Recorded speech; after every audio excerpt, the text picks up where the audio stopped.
Hello दोस्तों, नहर्स world में आपका स्वागत है। आज हम रेवलेशंस मूवी पर एक्सप्लेनेशन करेंगे। ये 2025 में रिलीज हुई थी, तो और देर न करते हुए चलिए सीधे वीडियो की ओर बढ़ते हैं। फिल्म की शुरुआत एक सुबह चर्च की ओर पैदल जाती एक लड़की से होती है। यंग नाम का एक अजीब आदमी उसका पीछा करता है, यहाँ तक कि चर्च के भीतर भी उसके पीछे पीछे आता है। पूरी यात्रा के दौरान एक बूढ़ी महिला यंग को देख रही थी और नफरत भरी नजरों से उसकी ओर ताक रही थी। चर्च के अंदर तब मेला चल रहा था। यंग आकर भीड़ के बीच बैठ गया और अजीब आंखों से लड़की की ओर देखता रहा। लड़की ने डर के मारे अपने दोस्तों को बताया कि उसका पीछा किया जा रहा है। प्रार्थना खत्म होने के बाद जब सब चर्च छोड़ने लगे तो शिन नाम की एक लड़की भी जा रही थी। यंग ने फिर से उसका पीछा करने की कोशिश की, लेकिन पादरी ने उसे रोक दिया। पादरी ने यंग से कहा, मैंने तुम्हें पहली बार चर्च में देखा था। पादरी उसे अपने ऑफिस ले गया और सदस्य बनने के लिए एक फॉर्म भरने को कहा। उसे लुभाने के लिए पादरी सैंग यंग ने उसे चर्च की ओर से एक जैकेट उपहार में दी। ठीक तभी उन्हें एक फोन आया। ये एक जासूस का फोन था, जिसने पादरी को दिल तोड़ने वाली खबर दी कि उनकी पत्नी का प्रेम संबंध है। पादरी ने एक कीड़ा मारकर अपना गुस्सा जाहिर किया। साथ ही दिखाया गया कि यंग अजीब तरह से पादरी के परिवार की फोटो की ओर देख रहा था। पादरी के प्रवेश करते ही यंग ने उनसे कहा, मैंने फॉर्म भर दिया है और अब जा रहा हूं। ये सुनकर पादरी सांग खुश होकर उसे जूतों के रैक पर रखने लगे। उन्होंने यंग के पैर में एक ट्रैकिंग डिवाइस देखा, जिसे पुलिस जेल से रिहा होने के बाद अपराधियों को ट्रैक करने के लिए इस्तेमाल करती है। ये देखकर वो समझ गए कि यंग ने अतीत में कई अपराध किए हैं। जाते समय उन्होंने यंग से कहा कि चर्च सबके लिए है। ईश्वर सबको प्यार करते हैं और उन्हें क्षमा करते हैं। सबको ईश्वर से क्षमा मांगनी चाहिए और दूसरा मौका मांगना चाहिए। उसके जाने के बाद पादरी सांग ने देखा कि यंग ने चालाकी की है। उसने फॉर्म भी नहीं भरा था। जब कांग चर्च छोड़ता है तो उसे एहसास होता है कि यंग ने उसे बेवकूफ़ बनाया है। हमने देखा कि यंग अभी भी उसकी ओर गुस्से से देख रहा है। इस बीच पादरी सांग और उनकी पत्नी उस जगह से चले गए। रास्ते में उन्होंने एक विशाल चर्च बनते देखा। पादरी सांग की पत्नी ने उनसे पूछा, तुम मुख्य पादरी से बात क्यों नहीं करते? तुम इतने सालों से उस छोटे चर्च का नेतृत्व कर रहे हो, अब तुम्हें एक बड़ा चर्च संभालने का मौका मिलना चाहिए। उनकी पत्नी के अनुरोध पर पादरी सांग मुख्य पादरी के पास गए और उन्हें पता चला कि वो अपने बेटे के लिए बड़ा चर्च बनवा रहे हैं, यानी उन्होंने अपने बेटे को मुख्य पादरी के रूप में चुना है। पादरी सांग ये सुनकर दुखी हुए, लेकिन फिर उन्होंने सोचा कि ये भी ईश्वर का निर्णय है। सांग के लौटते समय रास्ते में उनकी मुलाकात मुख्य पादरी के बेटे से हुई, जो अपने दल के साथ मजे कर रहा था। पादरी सांग ने उसे हेवन चर्च निर्माण के लिए बधाई दी, लेकिन उसने कहा, सच कहूं तो इसमें मेरी कोई दिलचस्पी नहीं है। मैं पिता से बात करके देखूंगा। वो उस चर्च के योग्य था, लेकिन क्रिस सांग ने ऐसा करने से इनकार कर दिया और वहां से चले गए। आखिरकार हमें इयान नाम की एक लड़की के बारे में पता चलता है, जो हमेशा यंग की निगरानी में थी। यंग एक पुलिस अधिकारी था और अपनी बहन की मौत से बहुत दुखी था, जिसके लिए वो खुद को दोषी मानता था। आज भी उसके पिता उससे कह रहे थे कि जो हुआ उसे भूल जाओ, जो होने वाला है उसे कोई नहीं बदल सकता, तुम्हें जीवन में आगे बढ़ना चाहिए। लेकिन आज भी यंग आगे नहीं बढ़ सका, क्योंकि उसकी बहन की आत्मा उसे बहुत डराती है और उसे याद दिलाती है कि तुम मुझे बचा सकते थे, लेकिन तुमने मुझे नहीं बचाया। फ्लैशबैक के माध्यम से हमें यंग की बहन की मौत की कहानी पता चलती है, जिसका हत्यारा कोई और नहीं यंग था, जिसने पहले यंग की बहन का अपहरण किया और फिर उसे प्रताड़ित करके मार डाला। इसी वजह से अब तक यंग के पीछे था। यहाँ चर्च के अंदर कहानी मोड़ लेती है। सांग अकेला बैठा है। वो अपनी गलतियों के लिए ईश्वर से क्षमा मांगता है और उनसे हेवन चर्च के लिए अनुरोध करता है, यानी वो दिल से वहाँ का मुख्य पादरी बनना चाहता था। तभी उसकी पत्नी का फोन आता है और उसे पता चलता है कि किसी ने उसकी बेटी का अपहरण कर लिया है। पादरी की बेटी दिन भर डे केयर में रहती थी, इसलिए पादरी ने डे केयर कर्मियों से अपहरणकर्ता की पहचान करने को कहा। सैंग सोच रहा है कि इसके पीछे कौन हो सकता है। उसकी नज़र प्रिंटर पर यांग की एक फोटो पर पड़ती है, जो उसने सुबह ली थी। ये पास ही रखी सैंग के परिवार की फोटो के पास पड़ी थी। इसे देखकर सैंग को याद आता है कि यांग आज इसी फोटो की ओर देख रहा था। बारिश तेज हो जाती है और चर्च की छत से पानी टपकने लगता है और यांग की फोटो पर पानी गिरता है, जिससे उसकी फोटो एक राक्षस की तस्वीर में बदल जाती है। सैंग को लगता है कि ईश्वर ने इस तरह सैंग से बात की है और असली अपराधी का खुलासा किया है। इसलिए वो यांग का रिकॉर्ड चेक करता है और पाता है कि उसका आपराधिक रिकॉर्ड बहुत खराब था। वो उसका पता ढूंढकर उसके घर चला जाता है। वो इतनी भारी बारिश में उसे अपनी कार से खुदाई का सामान हटाते देखता है। सैंग को लगता है कि वो ज़रूर एक लाश ठिकाने लगाकर लौटा है। वो तुरंत अपनी बेटी के बारे में सोचता है और पुलिस को फ़ोन करके शिकायत करता है, मुझे शक है कि यांग मेरी बेटी का अपहरण करता है। वो अभी घर पर है, कृपया आकर उसे गिरफ्तार करें। कुछ देर बाद यांग फिर से अपनी कार से निकल गया और बाहर खड़े सैंग ने उसका पीछा किया। वो पहाड़ियों के बीच गाड़ी चला रहा था। रास्ते में उसने गौर किया कि सैंग उसके पीछे आ रहा है। उसने गाड़ी रोककर पूछा, पादरी, तुम मेरे पीछे क्यों हो? साहस के साथ सैंग अपनी कार से उतरा और यांग की बात अनसुनी कर उसकी कार की तलाशी लेने लगा, जहां उसकी बेटी नहीं थी। उसने यांग के पैर की ओर देखा और पाया कि सुबह जो ट्रैकिंग डिवाइस उसने देखा था वो गायब है। ये देखकर वो समझ गया कि पुलिस भी उसे ट्रैक नहीं कर पाएगी। खुद को बचाने के लिए सैंग ने तुरंत अपनी कार में बैठने की कोशिश की, लेकिन यांग ने उसे रोक दिया और दोनों के बीच लड़ाई शुरू हो गई। यांग सैंग को मारना चाहता था क्योंकि उसे लगा कि सैंग उसके बारे में सब जानता है। खुद को बचाने की कोशिश में सैंग ने उसे धक्का दिया, जिससे वो पहाड़ी से नीचे गिर गया। उसके सिर में चोट लगी और सैंग ने सामने देखा तो पाया कि यांग मर चुका है। उसकी मौत देखकर वो अभी सदमे में ही था कि तभी उसकी पत्नी ने फ़ोन करके बताया कि उनकी बेटी घर वापस आ गई है। वो काफ़ी समय से उसे ये बताने की कोशिश कर रही थी, लेकिन उसका फ़ोन व्यस्त था। दरअसल उनके दोस्त ही उनकी बेटी को घर ले आए थे। ये सुनकर सैंग बुरी तरह टूट गया, क्योंकि उसने एक गंभीर अपराध किया था। उसने एक इंसान की हत्या की थी और ये अपराध अक्षम्य है। वो वहाँ खड़ा रहता है और सोचता है कि ईश्वर उसे कभी माफ़ नहीं करेंगे। फिर बिजली चमकती है और उसे ईश्वर की छाया दिखाई देती है। उसे महसूस होता है कि ईश्वर उससे बात कर रहे हैं, उससे संपर्क करने की कोशिश कर रहे हैं और ये समझाने की कोशिश कर रहे हैं कि उसने कोई गलती नहीं की है। उसने केवल एक शैतान को मारा है। ये समाज की भलाई के लिए था, वरना न जाने यांग कितने लोगों को नुकसान पहुंचाता। सांग ने यंग के शरीर से चर्च द्वारा दी गई जैकेट उतारी और उसे पानी में फेंक दिया। अगले दृश्य में दिखाया गया है कि यंग अपनी बहन की मौत के सदमे से उभर चुका है और अपने काम पर लौट आया है। लेकिन सौभाग्य से या दुर्भाग्य से उसे जो पहला मामला मिलता है वो यंग को पकड़ना है, जो 2 या 3 दिनों से लापता था। उसके साथ शिन नाम की एक लड़की भी लापता थी, जिसे हमने फिल्म की शुरुआत में देखा था। पुलिस ने बताया कि शिन के सभी दोस्तों ने कहा है कि उन्होंने यंग को शिन के पीछे जाते देखा है। यंग ने अपना ट्रैकिंग डिवाइस भी तोड़ दिया है, जिसे उसे ट्रैक करना मुश्किल हो गया है। साथ ही पादरी ने कल रात यंग के खिलाफ शिकायत दर्ज कराई थी, जिसमें कहा गया था कि यंग ने उनकी बेटी का अपहरण किया है, जिसका मतलब है कि यंग ने एक रात में 2 अपराध किए हैं। अब यंग और उसकी टीम यंग को खोजने जाते हैं और पहले उसके घर की तलाशी लेते हैं, जहां वे देखते हैं कि यंग ने अपने घर की एक बड़ी दीवार पर एक राक्षसी आंख की बड़ी तस्वीर बनाई है और ये आंख मानवीय आत्माओं को आकर्षित कर रही है। यहाँ हम इलियान को चर्च में बैठकर रोते हुए देखते हैं। वो ईश्वर से क्षमा मांग रही है और कह रही है कि कृपया पुलिस को इस बारे में कुछ पता न चले। उसके ये कहते ही पुलिस वहां पहुंच जाती है, जिसका मतलब है कि यंग और उसकी टीम उससे केवल इसी बारे में पूछने आए थे। तुमने आकर कहा था कि कल रात तुमने अपनी बेटी के बारे में यंगहान के खिलाफ शिकायत की है। यहाँ स्योंग एक आधा झूठ और आधा सच बोल रहा है। कह रहा है कि कल रात वो मेरे परिवार की फ़ोटो को अजीब तरह से देख रहा था। मुझे उसके आपराधिक रिकॉर्ड के बारे में पता था, इसलिए मुझे संदेह हुआ कि उसने मेरी बेटी का अपहरण किया है। मैं उसके घर गया था और उसे अपनी कार से सामान निकालते देखा, जैसे वो अभी अभी कोई लाश ठिकाने लगा कर आया हो। लेकिन तभी मेरी पत्नी का फ़ोन आया और उसने मुझे बताया कि हमारी बेटी मिल गई है। ये सुनकर मैं घर लौट आया। इसके बाद क्या हुआ मुझे नहीं पता। अब ऑफिसर चले जाते हैं, उनसे कहते हैं कि अगर आपको कुछ मिले तो कृपया हमें बताएं।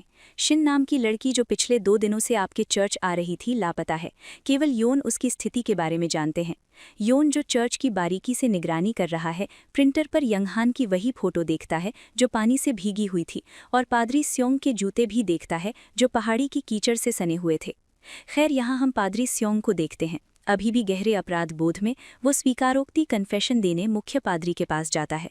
उसे पता चलता है कि मुख्य पादरी भी गहरे संकट में हैं, क्योंकि उनके बेटे ने चर्च की एक सदस्य के साथ दोस्ती की थी और लड़की ने उनकी तस्वीरें एक निजी वेबसाइट पर अपलोड कर दी थी, जिससे उसकी काफ़ी बदनामी हुई थी। वो अपने बेटे को दक्षिण कोरिया भेजने वाले थे। मुख्य पादरी ने उनसे कहा, मैं हेवन चर्च की तलाश में था और एक बड़े चर्च के लिए कई प्रस्तावों पर विचार किया, लेकिन मेरे बेटे ने उन सब को बर्बाद कर दिया। अब मैं इस निष्कर्ष पर पहुंचा हूं कि तुम्हें ही उस चर्च का मुख्य पादरी होना चाहिए। ये सुनकर वो अत्यंत हर्षित होता है और समझता है कि जब उसने ईश्वर के आदेश पर एक शैतान यांग को मारा था तो ईश्वर ने उसे इतना बड़ा चर्च उपहार में दिया। इस क्षण उसे चर्च में ईश्वर की छाया दिखाई देती है। थाने में हम एक मनोचिकित्सक को देखते हैं जो यांग का इलाज कर रही थी। कहा जाता है कि यांग ने काफ़ी सुधार किया था और नियमित इलाज भी ले रहा था, लेकिन अब मुझे नहीं पता कि उसने अपने घर में ये राक्षसी आंख क्यों बनाई, लेकिन इससे स्पष्ट है कि उसकी मानसिक स्थिति अभी भी ठीक नहीं है।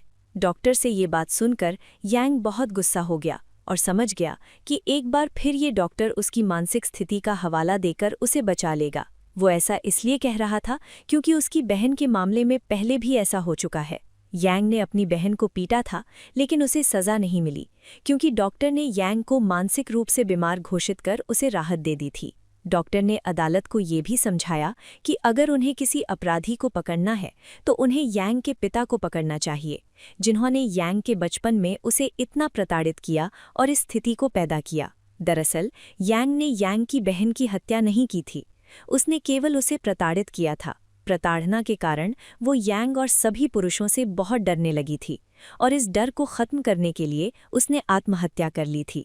अदालत से बाहर निकलते समय यांग ने अदालत से ये भी कहा कि अदालत कैसे एक अपराधी को बीमार कहकर सज़ा नहीं दे सकती जबकि उसने अपराध किया है। उसकी रोने बिलखने वाली हालत देखकर उसके साथी उसे वहां से ले गए।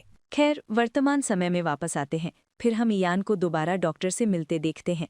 वो उससे कहती है कि वे फिर से यंगहान को बचाने की कोशिश कर रहे हैं, लेकिन हमें शिन को बचाना होगा। डॉक्टर कहती हैं, अगर तुम शिन को बचाना चाहती हो तो तुम्हें यौन को समझना होगा। केवल उसके माध्यम से ही तुम शिन को ढूंढ पाओगी। मैं केवल एक डॉक्टर हूँ और लोगों के मानसिक स्वास्थ्य का निदान कर सकती हूँ। चर्च में हम देखते हैं कि शिन की माँ पादरी स्योंग के पास जाती हैं और उनसे अपनी बेटी के लिए प्रार्थना करने को कहती हैं। शिन की माँ की हालत बहुत खराब थी, इसलिए पादरी उन्हें छोड़ने जाते हैं। ठीक तभी शिन की माँ को पुलिस का फ़ोन आता है, जिसमें वे बताते हैं कि उन्हें यौन की वैन मिल गई है। ये सुनकर स्योंग घबराकर शिन की माँ को हत्या के स्थान पर ले जाते हैं। वो घबराकर पुलिस से अजीब सवाल पूछते हैं, जैसे वहाँ कोई लाश मिली है क्या। इन सवालों से यौन और उसके साथियों को पादरी स्योंग पर संदेह होने लगता है। यौन को ये भी एहसास होता है कि पादरी कुछ जानते हैं, क्योंकि उन्होंने ही यौन को आखिरी बार देखा था। इस बीच पादरी सांग अपनी पत्नी से मिलते हैं और उन्हें खुशखबरी देते हैं कि वो अब बड़े चर्च का नेतृत्व करेंगे, जिससे उनकी पत्नी खुश हो जाती है। हालांकि सांग उसे बताता है कि वो उसके संबंधों के बारे में सब जानता है। बड़े चर्च का नेतृत्व करने और नया जीवन शुरू करने से पहले हमारे लिए सब कुछ स्वीकार कर लेना ही बेहतर है। उनके बीच एक गुस्से और भावनाओं वाला माहौल बनता है, लेकिन फिर वे एक दूसरे के सामने स्वीकारोक्ति करके नया जीवन शुरू करते हैं। इस समय सैंग अपनी पत्नी को एक अस्पताल ले जा रहा है, जहां सभी पादरियों की पत्नियां रोगियों के लिए प्रार्थना करती हैं ताकि वे जल्दी ठीक हो सकें। यहीं पादरी सैंग को एक व्यक्ति के बारे में पता चलता है जो कल रात पहाड़ी से गिरकर पानी में गिर गया था और घायल हो गया था। वो किसी तरह रेंगकर अस्पताल पहुंचा, क्योंकि इस छोटे अस्पताल में उसका इलाज असंभव था। नर्स बताती है, मैं कुछ दिनों से बड़े अस्पताल जाने के लिए एम्बुलेंस बुला रही थी, लेकिन अभी तक नहीं आई। पादरी की पत्नी उन्हें सब बताती है कि उसने रास्ते में ये देखा था, लेकिन एम्बुलेंस रास्ते में फंसी है। इसमें पादरी को लगता है कि ईश्वर ने उसे एक बार फिर बचा लिया है। ईश्वर ने उसे उस गंभीर पाप से बचा लिया है जो वो करने जा रहा था। वो उसे देखने यांग के कमरे में जाता है। यांग के पास पहुंचने पर वो सुनता है कि बेहोशी की हालत में भी यांग वही बात कह रहा था, पादरी सैंग ने मुझे मारने की कोशिश की। ये सुनकर वो डर गया। यांग को अचानक होश आ जाता है। क्या करना है ये समझ न आने पर उसे बादलों के बीच फरिश्ते दिखाई देते हैं। वो इसे ईश्वर की ओर से एक संकेत मानकर यांग को लेकर भाग जाता है। पुलिस को भी यांग के बारे में खबर मिल गई थी कि वो इस छोटे अस्पताल में है। पुलिस जब आती है तो सब हैरान रह जाते हैं कि यांग वहाँ नहीं था। यांग, अधिकारी इयान को सैंग की पत्नी भी वहां दिखती है। वो समझ जाती है कि सैंग जरूर यांग को लेकर यहाँ से भागा है, और ये सच भी है। सैंग उसे एक खाली घर में ले जाता है और उससे कहता है कि मुझे नहीं पता कि ईश्वर मुझे बार बार तुम्हारे पास क्यों ले आते हैं। दरअसल ईश्वर चाहते हैं कि मैं तुम्हें मार दूं, क्योंकि तुम एक राक्षस हो और समाज के लिए खतरा हो। अभी मैंने तुम्हें बांध रखा है, लेकिन तुम्हें मारूंगा या नहीं ये ईश्वर के अगले संदेश के बाद बताऊंगा। यांग सैंग से कहता है कि अगर तुम मुझे मार दोगे तो तुम कभी शिन को नहीं ढूंढ पाओगे। वो सैंग से कहता है कि मुझे पुलिस के हवाले कर देना ही बेहतर है और मैं तुम्हें शिन का पता बता दूंगा। सैंग इतना मूर्ख नहीं था। वो जानता था कि यांग जाते ही पुलिस के सामने उसका पर्दाफाश कर देगा। गुस्से में आकर सैंग उसे पीटने लगता है और शिन का पता पूछने लगता है। ये देखकर यांग उससे कहता है, दानव मैं नहीं तुम हो, खुद को देखो। यांग द्वारा जवाब न देने पर सैंग चला जाता है। आज चर्च में शिन के लिए उसकी प्रार्थना होनी थी, जहां कई लोग मौजूद थे। इयान पादरी को ढूंढ रहा था। उसे याद आया कि कल उसने पादरी के जूते कीचड़ से सने देखे थे और ये संभव था कि वो पादरी सैंग के पास जाएगा। उसने जरूर वहां यॉन के साथ कुछ किया है। उसे याद आया कि कल सैंग के जूते कीचड़ से सने थे और यॉन भी पहाड़ी से गिरकर दुर्घटना का शिकार हुआ था। इसलिए इन दोनों के बीच जरूर कोई संबंध हो सकता है। वो चर्च के बाहर आकर सैंग की कार के टायर चेक करता है, जहां शहतूत, मलबरी के फल लगे थे। जब वो उन्हें ढूंढने निकलता है तो उसे शहतूत का फार्म मिलता है, जहां एक इमारत खाली थी। जब वो वहां जाता है तो वास्तव में उसे यांग मिल जाता है। सैंग जब चर्च में प्रार्थना कर रहा था, बाइबल पढ़ते समय उसे ईश्वर की ओर से एक और संदेश मिलता है कि यांग एक राक्षस है, उसे मार डालो। ये सुनकर वो बहुत उत्तेजित हो जाता है। दूसरी ओर इयान को मारने ही वाला है, क्योंकि उसके मन में यंग के प्रति भारी गुस्सा है। यहाँ उसकी बहन की आत्मा भी इयान से यंग को मारने के लिए कहती है, लेकिन वो ट्रिगर दबाने में असमर्थ है। लेकिन तभी इयान उसे ये भी बताता है कि शिन अभी जीवित है। वो उसे बहुत पीटता है और पूछता है कि उसने शिन को कहाँ रखा है, लेकिन यंग कहता है कि मैं तुम्हें नहीं बताऊंगा, तुम मुझे पुलिस के पास ले चलो, तभी मैं तुम्हें ये बात बताऊंगा। इस बीच सांग यहाँ आता है, जो पीछे से इयान का पीछा कर रहा है। वो उसके सिर पर वार करता है, उसे गिरा देता है और फिर उसे बांध देता है। फिर सांग उससे कहता है, तुम गलती कर रहे हो, अभी भी समय है, तुम्हें खुद को पुलिस के हवाले कर देना चाहिए, तुम्हारी सज़ा कम होगी। शिन अभी जीवित है, अगर हम उसे मार देंगे तो हम शिन को नहीं ढूंढ पाएंगे। फिर सांग उससे कहता है, शिन बहुत पहले ही मर चुकी है और ईश्वर ने मुझे ये बताया है। वो केवल अपनी जान बचाने के लिए हमें फंसाने की कोशिश कर रहा है। शिन के जीवित होने का दावा करके वो खुद को बचाने की कोशिश कर रहा है। वैसे भी उस दिन मैंने उसे ऐसा सामान लाते देखा था जैसे वो किसी की लाश दफन कर रहा हो। इस बातचीत के दौरान सैंग को ये भी पता चलता है कि इयान की बहन की हत्या भी यांग ने ही की थी। इसके बावजूद अगर इयान यांग को बचाने की कोशिश कर रहा है तो उसके भीतर भी जरूर कोई भूत है। वो केवल इन बातों के बारे में सोच ही रहा था कि इयान पीछे से आकर सैंग पर हमला कर देता है। इयान ने यांग की भी मदद की थी। इयान की जान बचाने के लिए उसने सैंग को हथकड़ी लगा दी, क्योंकि उस पर यांग ने हमला किया था। उन्हें शिन के बारे में पता लगाना था। एक हंगामा शुरू हो गया और शिन की व्हीलचेयर किसी चीज में फंस गई और पीछे की ओर लुढ़कने लगी। वो तेजी से इमारत से नीचे गिर गई। सैंग उसे बचाने की कोशिश कर रहा था, लेकिन वजन बहुत ज्यादा था। गिरने से पहले सैंग ने आखिरी बार कहा था कि शिन को एक आंख वाले दानव ने खा लिया है। इसका मतलब था कि पादरी सच कह रहा था। ईश्वर ने उसे सब बताया था और उसने शिन को मार दिया था। पादरी सैंग को गिरफ्तार कर लिया गया और पूछा गया कि उन्होंने यांग को क्यों पकड़ा और 2 बार उसे मारने की कोशिश क्यों की। उन्होंने समझाया कि उन्हें ईश्वर से ऐसा आदेश मिला था। दिखाया जाता है कि शिन अभी भी जीवित थी और एक घर में थी जिसे गिराया जा रहा था। इस बीच इयान, जो मामले की जांच कर रहा था, उसे एक मनोचिकित्सक ने एक बीमारी के बारे में बताया जिसमें लोग अजीबोगरीब चीज़ों का कुछ मतलब निकाल लेते हैं, भले ही उनका कोई मतलब ना हो।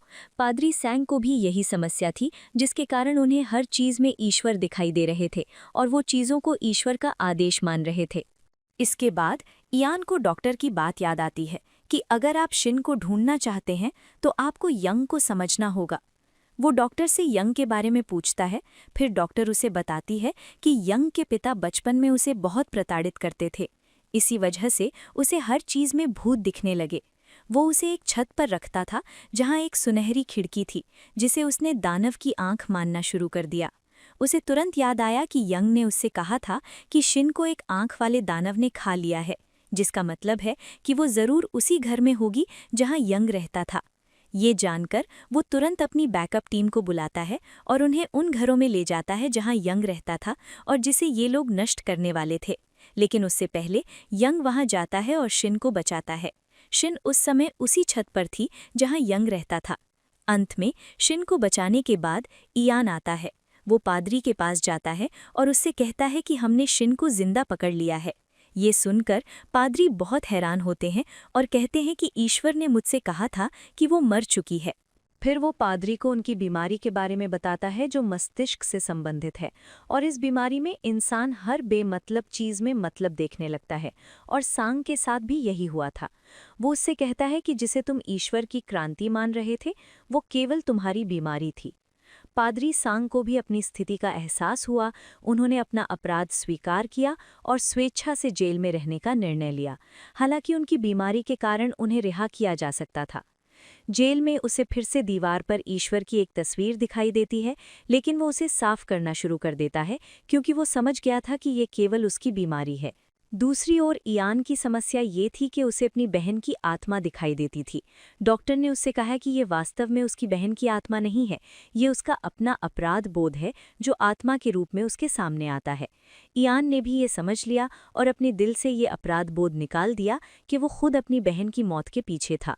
इस तरह उसे भी उन आत्माओं का दिखना बंद हो गया, और इस तरह फिल्म इस सीख के साथ समाप्त होती है कि गलत सोच कभी ईश्वर की क्रांति नहीं हो सकती, न ही ये ईश्वर का संदेश हो सकती है। किसी की हत्या करना एक अपराध है जिसकी सजा पादरी काट रहे थे, और यहीं फिल्म खत्म होती है। वीडियो पसंद आया हो तो लाइक कर देना, चैनल पर नए हो तो सब्सक्राइब कर लेना। तो मैं आपसे अगले वीडियो में मिलूंगा, तब तक के लिए ख्याल रखना।